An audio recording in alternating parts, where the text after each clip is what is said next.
आरुक्ता channel में आप सबका स्वागत है। हम श्री भक्तमाल की कथाएं सुना रहे हैं आपको।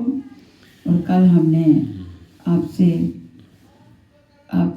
सुनाई थी उन भक्तों की कहानियां जिन्होंने प्रभु को अपने वश में किया हुआ था। तो आज हम आपके सामने लेके आ रहे हैं त्रय सुता, जिनमें आकुति, प्रसूति, देवहूति, श्री सुनीति जी और श्री सती जी का नाम है। तो शुरू करने से पहले हम गुरु वंदना कर लेते हैं। जय गुरुदेवा, जय गुरुदेवा, जय गुरुदेवा, जय गुरुदेव, जय गुरुदेवा, जय गुरुदेवा, जय गुरुदेवा, जय गुरुदेव। जय श्री कृष्ण सभी को। आकुति जी का वर्णन जो है वो 6वें अध्याय में यज्ञ अवतार के प्रसंग में बताया गया था, और प्रसूति जी का वर्णन 12 में दक्ष जी के प्रसंग में आगे दिया गया है, और देवहूति का वर्णन 16 में कदरम जी के प्रसंग में आगे दिया गया है। श्री सुनीति जी का वर्णन 7 में ध्रुव के प्रसंग में आया है, और श्री सत्य जी। पतिव्रता स्त्रियों में सबसे पहले दक्ष कन्या सती का नाम लिया जाता है। वही साध्वी स्त्रियों की आदर्श है। उन्हीं के नाम पर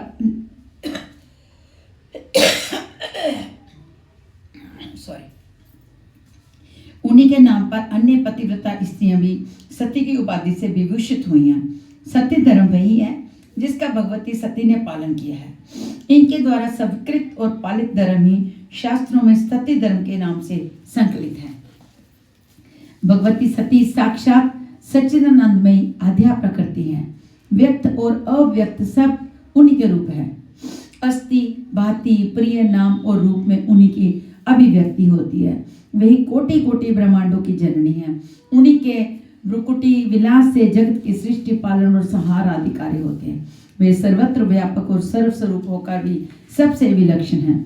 जगत के जीवों पर करुणा करके लीला के लिए ही वे सगुण रूप में प्रकट हुई हैं। भिन्न भिन्न पुराणों और उपपुराण आदि ग्रंथों में उनके प्रादुर्भाव को अनेक कथाएं भिन्न भिन्न रूपों में उपलब्ध होती हैं। कल्पवेद से वे सभी ठीक भी हैं, जहाँ अति संक्षेप से उनके जीवन की कुछ बातें निवेदन की जाती हैं। प्रसिद्ध है कि भगवान शंकर स्वभाव से ही विरक्त और आत्माराम है। सृष्टि के प्रारंभ से ही उन्होंने स्त्री परिग्रह की इच्छा त्याग दी। ब्रह्मा जी को उनके इस अखंड वैराग्य से अपने सृष्टि कार्य में बाधा पड़ती दिखाई दी। वे शंकर जी के वीर्य से एक पराक्रमी पुत्र प्राप्त करना चाहते थे, जो विध्वंसकारी, असुरों का दमन करने वाला तथा देवताओं का संरक्षक हो। इसके लिए उन्होंने शंकर जी से विवाह करने के लिए अनुरोध किया, किंतु वे अपने संकल्प से विचलित न हुए। भगवान शिव दीर्घकालीन समाधि में संलग्न होकर सदा अपने इष्ट देव साकेत बिहारी श्री रघुनाथ जी का चिंतन करते रहते थे। सृष्टि और संसार के झमेले में पड़ना उन्हें स्वीकार नहीं था। ब्रह्मा जी एक ऐसी नारी की खोज में थे जो महादेव जी के अनुकूल हो, उनके तेज को धारण कर सके और अपने दिव्य सौंदर्य से उनके मन पर भी अधिकार प्राप्त करने में समर्थ हो, किंतु ऐसी कोई स्त्री उन्हें दिखाई न दी।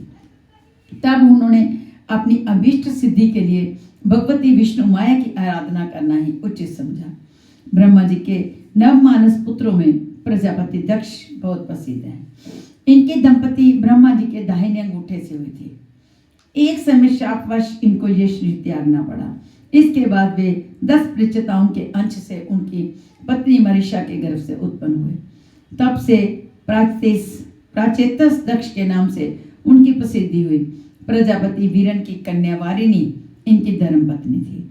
ब्रह्मा जी के आदेश से दक्ष ने आराधना करके भगवती को पुत्री के रूप में प्राप्त किया। ब्रह्मा जी के आदेश से दक्ष ने आराधना करके भगवती को पुत्री के रूप में प्राप्त किया, परंतु भगवती ने उनसे पहले कह दिया कि यदि तुम कभी मेरा तिरस्कार करोगे तो मैं तुम्हारी पुत्री न रह सकूंगी, शरीर त्याग कर अन्यत्र चली जाऊंगी। कन्या का साधु स्वभाव और भोलापन देखकर ही माता पिता ने उसका नाम सती रख दिया था। सती का हृदय बचपन से ही भगवान शंकर की ओर आकृष्ट था। कुछ बड़ी होने पर उसने खेल कूद और मनोरंजन से मन को हटा लिया और वह नियम पूर्वक महादेव जी की आराधना करने लगी।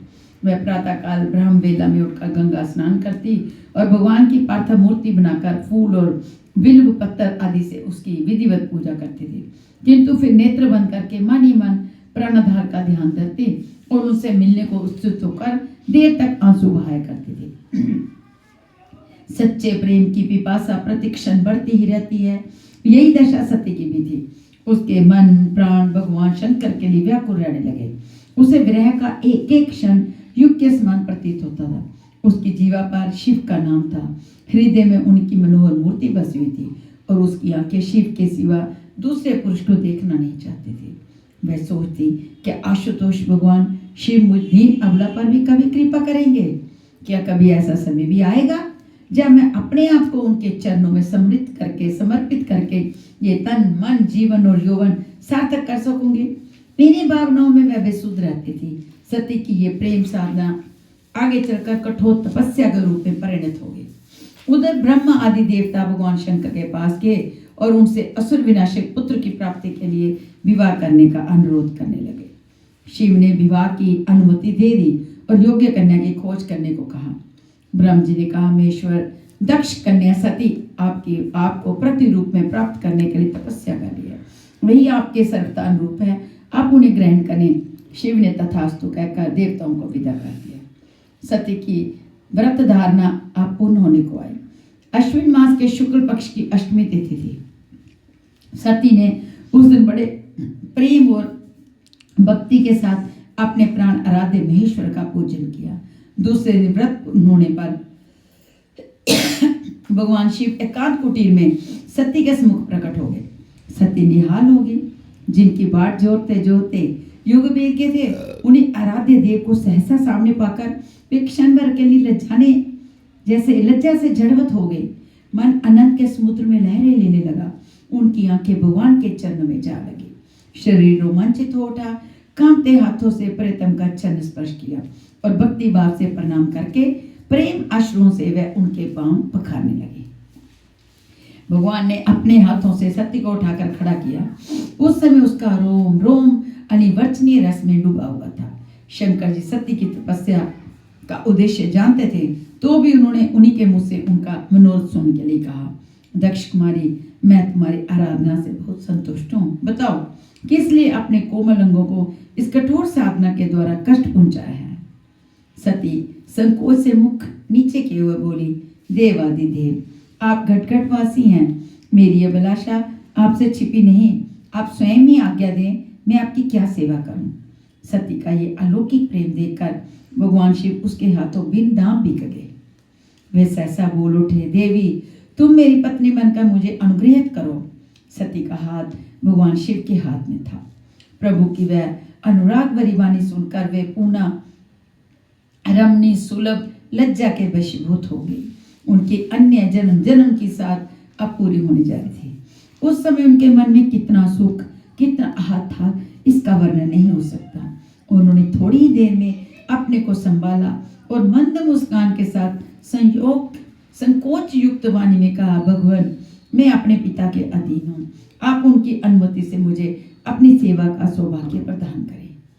बहुत अच्छा कहकर शंकर जी ने सती को आश्वासन दिया और उससे विदा लेकर वे वहीं अंतर्ध्यान हो गए। इधर सती की तपस्या और वरदान प्राप्ति की बात दक्ष के घर में फैल गई। उसे सुनकर दक्ष चिंता में पड़े थे कि किस प्रकार सती का विवाह शिव जी के साथ होगा।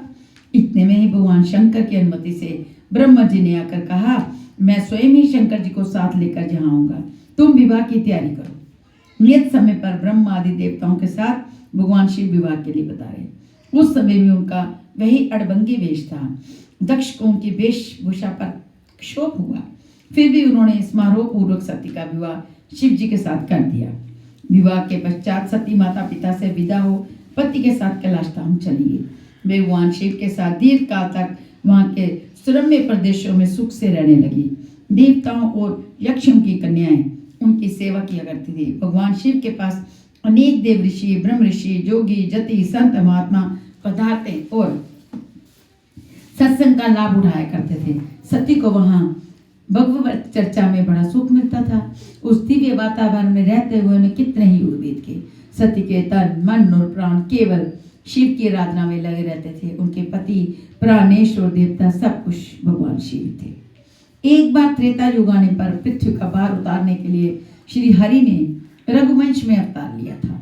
उस समय वे पिता के वचन से राज्य त्याग करके तापस वेश में दंड कवन के भीतर विचरण कर रहे थे। इस समय रावण ने मारीच को कपट मृग बनाकर भेजा था और सोने आश्रम से सीता को हर लिया था। और श्री राम जी का साधारण मनुष्य की बनती विरह से व्याकुल होकर लक्ष्मण जी के साथ वन में सीता जी की खोज कर रहे थे। जिनके कभी संयोग वियोग नहीं है, उनमें भी विरह का दुख प्रत्यक्ष देखा जा रहा था। इसी अवसर पर भगवान शंकर सती देवी को साथ लिए अगस्त्य के आश्रम से राम कथा का आनंद लेकर कैलाश को लौट रहे थे। उन्होंने अपने आराध्य देव श्री रघुनाथ जी को देखा। उनके हृदय में बड़ा आनंद हुआ। श्री राम शोभा के समुद्र हैं। उन्हें शिव जी ने आंख भरकर देखा, परंतु ठीक अवसर न होने से परिचय न किया। उनके मुंह से सहसा निकल पड़ा, जय सच्चिदानंद जग पावन। शंकर जी सती के साथ चले जा रहे थे। आनंद त्रेक से उनके शरीर में बारंबार रोमांच होता था। सती ने जब उनकी इस अवस्था को लक्ष्य किया तो उनके मन में बड़ा संदेह हुआ। वे सोचने लगी, शंकर जी तो सारे जगत के वंदनीय हैं, देवता मनुष्य और मुनि इन सबको मस्तक झुकाते हैं। इन्होंने एक राजकुमार को सच्चिदानंद परम धाम कहकर प्रणाम कैसे किया, और उसकी शोभा देखकर ये इतने प्रेम मगर कैसे हो गए कि अब तक इनके हृदय में प्रीति रोकने से भी नहीं रुक सकती। जो ब्रह्म सर्वत्र व्यापक मायारित अजन्मा अगोचर इच्छा रहित और भेद शून्य है, जिसे भेद भी न जान पाता, वह क्या देह धारण करके मनुष्य बन सकता है। देवताओं के हित के लिए जो मनुष्य शीर दान करने वाले विष्णु हैं, वे भी तो शिव जी की भांति सर्वज्ञ हैं। भला वे कभी अज्ञानी की भांति स्त्री की खोजते फिरेंगे। परंतु शिव जी ने सर्वज्ञ होकर भी उन्हें सच्चिदानंद कहा है। उनकी बात भी तो झूठी नहीं हो सकती। इस प्रकार सती के मन में महान संदेह हो गया। यद्यपि उन्होंने प्रकट कुछ ना कहा, फिर भी अंतर्यामी शिव जी सब जान गए। उन्होंने सती को समझाकर कहा कि समस्त ब्रह्मांडों के अधिपति मायापति नित्य परम स्वतंत्र ब्रह्म रूप मेरे इष्ट देव भगवान श्री राम ने ही अपने भक्तों के हित के लिए अपनी इच्छा से रघुकुल रतन होकर अवतार लिया है। पर सती के मन में उनका उपदेश नहीं बैठा। तब महादेव जी मानी मान भगवान की माया का बल जानकर मुस्कुराते बोले, यदि तुम्हारे मन में अधिक संदेह है तो जाकर परीक्षा क्यों नहीं ले लेते।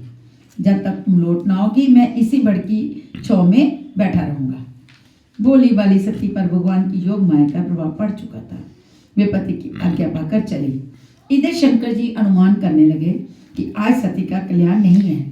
मेरे समझाने पर भी जब संदेह दूर ना होगा तो विधाता ही विपरीत है, इसमें भलाई नहीं है। जो कुछ राम ने रच रखा है वही होगा। तर्क करके कौन प्रपंच में फंसे, यो विचार करके वे भगवान का नाम जपने लगे। उधर सती ने खूब सोच विचार कर सीता का रूप धारण किया और आगे बढ़कर उस मार्ग पर चली गई जिधर श्री रामचंद्र जी आ रहे थे। लक्ष्मण जी सीता को मार्ग में खड़ी देखकर चकित हो गए। जिनके स्मरण मात्र से अज्ञान मिट जाता है, उन सर्वज्ञ श्री रामचंद्र जी ने सारी बात जरकर मन ही मन अपनी माया के बल का विखान करते हुए हाथ जोड़कर सीता रूपनी सती को प्रणाम किया।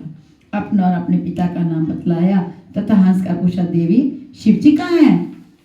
आप वन में अकेली क्यों विचर रही हैं? अब तो सती जी संकोच से घड़ गई। वे विभीत होकर शंकर जी के पास लौट चली।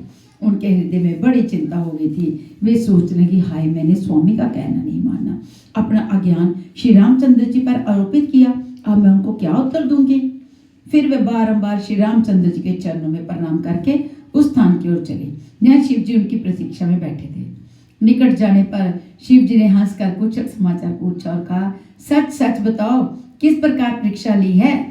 सती ने श्री राम जी के प्रभाव को समझकर भय के मारे शिव जी से अपने सीता रूप धारण करने की बात छिपा ली।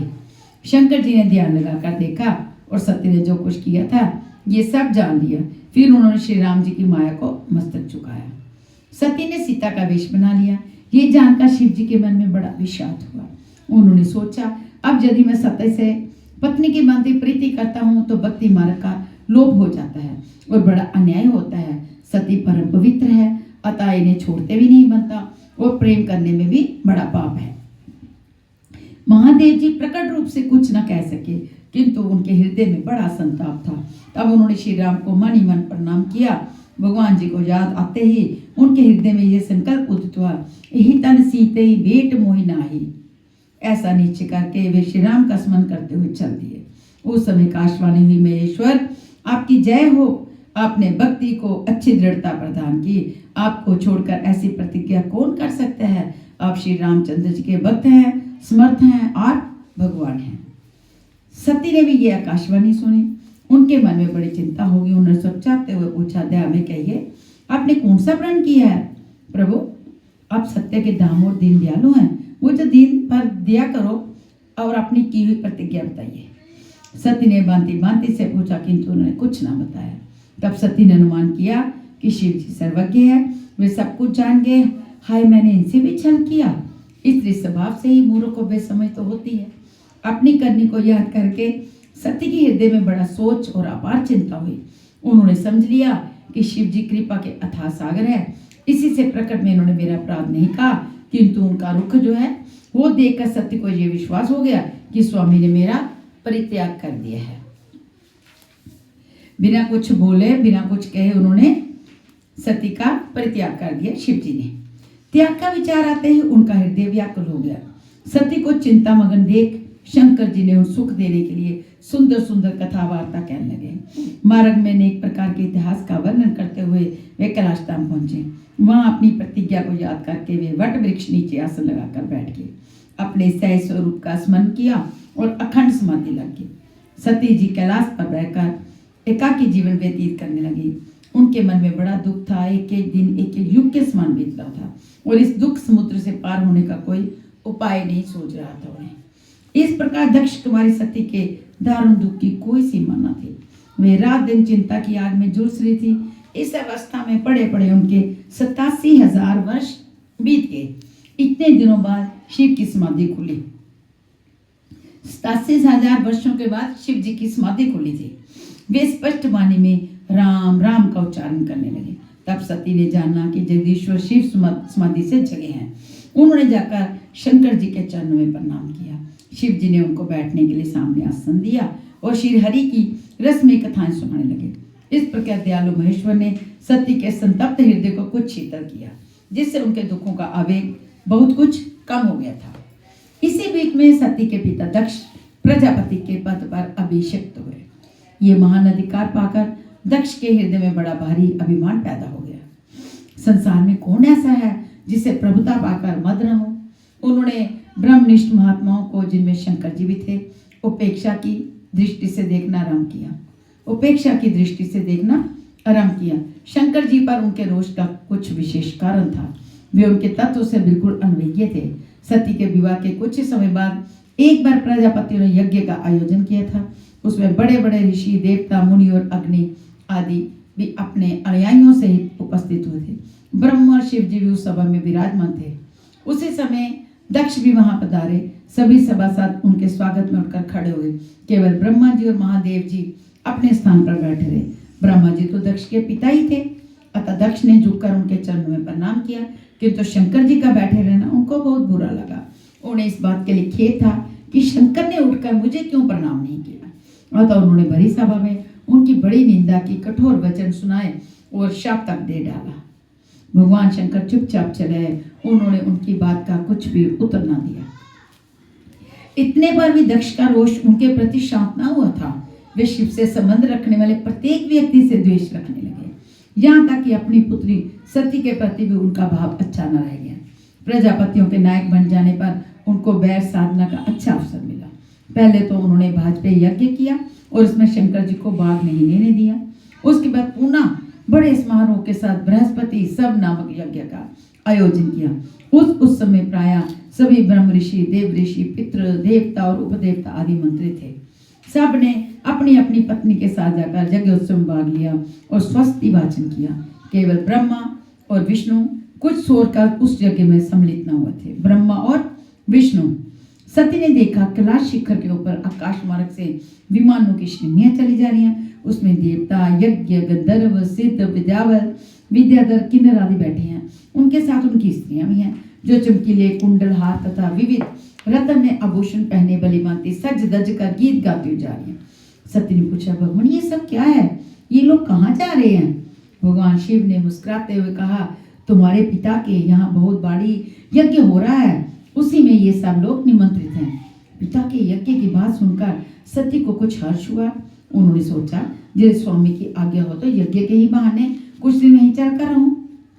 ये विचार कर वे भय, संकोच और प्रेम रस में सनी हुई वाणी में बोली, देव, पिताजी के घर यज्ञ हो रहा है तो उसमें मेरी अन्य बहनें भी अवश्य पधारेंगी।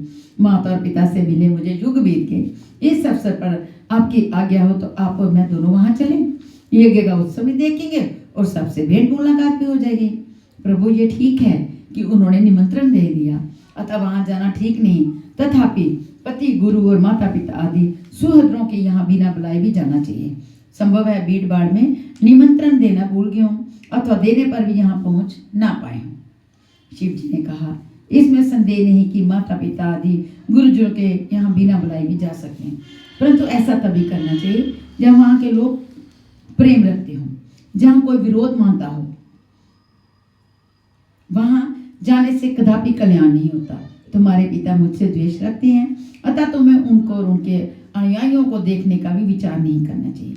यदि तुम मेरी बात ना मानकर वहां जाओगे तो इसका परिणाम अच्छा ना होगा, क्योंकि किसी प्रतिष्ठित व्यक्ति को जब अपने स्वजनों द्वारा तिरस्कार प्राप्त होता है तो वह तत्काल उसकी मृत्यु का कारण बन जाता है। इसके बाद शंकर जी ने बहुत प्रकार से समझाया बुझाया, पर सती रहना नहीं चाहती थी। स्वजनों के स्नेह का स्मरण करके उनका हृदय भर आया, आंखों में आंसू भरकर रोने लगे। तब महादेव जी ने अपने प्रधान पार्षदों को साथ देकर सती को अकेला ही विदा कर दिया। सती अपने समस्त सेवकों के साथ गंगा तट पर बड़ी हुई दक्ष की यज्ञशाला में पहुंची। मंडप में पहुंचने पर दक्ष ने सती का किंचित भी सत्कार न किया। उनकी चुप्पी देखकर दूसरे लोग भी उन्हीं के भय से कुछ भी न बोले। केवल माता और बहनें सती से प्रेम पूर्वक बोली मिली और उन्हें आदर पूर्वक उपहार की वस्तु देने लगी। तो पिता से अपमानित होने के कारण स्वाभिमानी सती ने किसी की भी दी हुई कोई भी वस्तु स्वीकार न की। सती को स्वामी के ही बातें याद आने लगे। उस यज्ञ में शिव जी के लिए कोई भाग न देकर उनका घोर अपमान किया गया था।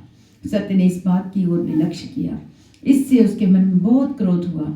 उनकी भुएं तन गई, आंखें लाल हो गई और ऐसा जान पड़ा मानो वे संपूर्ण जगत को भस्म कर लेंगे। उनका ये भाव देखकर शिव के पार्षद भी उन दक्ष को दंड देने के लिए उद्यत हो गए, किंतु सती ने उन्हें रोक दिया और समस्त सभासदों के सामने इस प्रकार कहना आरंभ किया, पिताजी, भगवान शंकर संपूर्ण देहधारियों के प्रिय आत्मा है। उनसे बढ़कर इस संसार में दूसरा कोई भी नहीं है। उनके लिए ना कोई प्रिय है ना प्रिय, वे सर्वरूप है, अतः उनका किसी के साथ भी वैर विरोध नहीं है। ऐसे भगवान के साथ आपको छोड़कर दूसरा कौन विरोध कर सकता है। अहो, महापुरुष के मन रूपी ब्रह्मानंदमय रस का पान करने की इच्छा से जिनके चरण कमलों का निरंतर सेवन करते हैं तथा जो भोग चाहने वाले पुरुषों को उनके अभिष्ट भोग भी देते हैं, उन्हें विश्व बंधु भगवान भूतनाथ से आप बैर करते हैं। ये आपके लिए बड़े दुर्भाग्य की बात है। सुनती हूँ आप कहा करते हैं वे केवल नाम मात्र के शिव हैं, उनका वेश तो महान अशिव अभद्र है, क्योंकि वे नरमुंडों की माला, चिता की राख और हड्डियां धारण किए, जटा बिखराए भूत पिशाचों को साथ ले शमशान में विचरा करते हैं। मालूम होता है शिव के उस अशिव रूप का ज्ञान सबसे अधिक आपको ही है। आपके सिवा दूसरे देवता ब्रह्मा आदि भी इस बात को नहीं जानते। तभी तो वे शिव के चरणों पर चढ़े हुए निर्माल्य को अथवा उनके चरण को अपने मस्तक पर धारण करते हैं।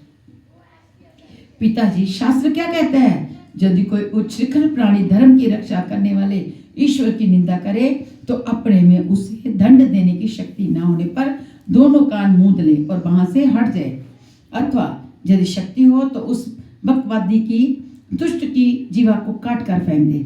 ऐसा करते समय कदाचित प्राणों पर संकट आ जाए तो प्राणों को भी त्याग दें, वही धर्म है। आप भगवान नीलकंठ की निंदा करने वाले हैं, अतः आपसे उत्पन्न हुए इस शरीर को अब मैं नहीं धारण करूंगी। यदि भूल से कोई दूषित अन्न खा लिया जाए तो वमन करके उसे निकाल देना ही आत्म शुद्धि के लिए आवश्यक बताया गया। भगवान शिव जब आपके साथ मेरा संबंध दिखलाते हुए मुझे हंसी में भी दाक्षायणी दक्ष कुमारी के नाम से पुकारते हैं, तब उस हास परिहास को भूलकर मेरा मन तुरंत ही दुख के अगाध समुद्र में डूब जाता है। अतः आपके अंग से उत्पन्न हुए इस शव तुल्य शरीर को अब त्याग देती हूँ, क्योंकि ये मेरे लिए कलंक रूप है। यज्ञ मंडप में इस प्रकार कहकर देवी सती मौन हो उत्तर दिशा में बैठ गई। उनका शरीर पीताम्बर से ढका था। वे आचमन करके नेत्र बंद किए योग मार्ग में स्थित हो गए। पहले उन्होंने आसन को स्थिर किया, फिर प्राण और अपान वायु को एक रूप करके नाभि चक्र में स्थापित किया। तदंतर उदान वायु को नाभि चक्र से धीरे धीरे ऊपर उठाया और बुद्धि से हृदय में स्थापित कर दिया। फिर हृदय स्थित वायु को वे कष्ट मार्ग से भ्रुकुटी के बीच में ले गए। महापुरुषों के भी पूजनीय भगवान शिव, जिसको बड़े आदर के साथ अपने अंक में बिठा चुके थे, उसी शरीर को मनस्विनी सीता सती देवी दक्ष पर क्रोध होने के कारण त्याग देना चाहते थे। अतः उन्होंने अपने संपूर्ण अंगों में अग्नि और वायु की धारणा की। इसके बाद वे अपने स्वामी जगत गुरु भगवान शिव के चरण बिंदु मकरंद का चिंतन करने लगे। उसके सिवा दूसरी किसी वस्तु का उन्हें भान न रहा। उस समय उनकी ये दिव्य देह, जो स्वभाव से ही निष्पाप थी, तत्काल योगाग्नि से जलकर भस्म हो गई। इस प्रकार पति प्राण सती की अलौकिक लीला समाप्त हुई।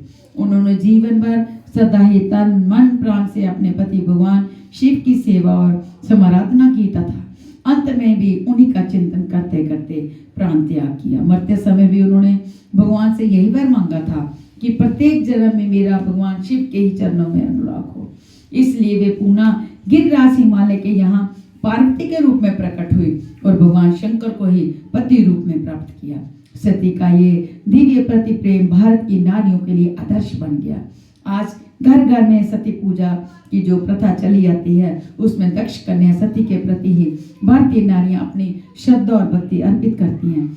सती जी भगवान शिव के लिए ही उत्पन्न हुई, उन्हीं की सेवा के लिए जीवित रही और उसी में बाधा पड़ने पर फिर उन्हीं को संपूर्ण रूप से प्राप्त करने के लिए उन्होंने अपने शरीर को त्याग दिया।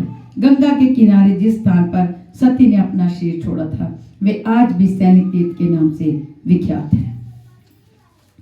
तो यहाँ हम विराम लेते हैं।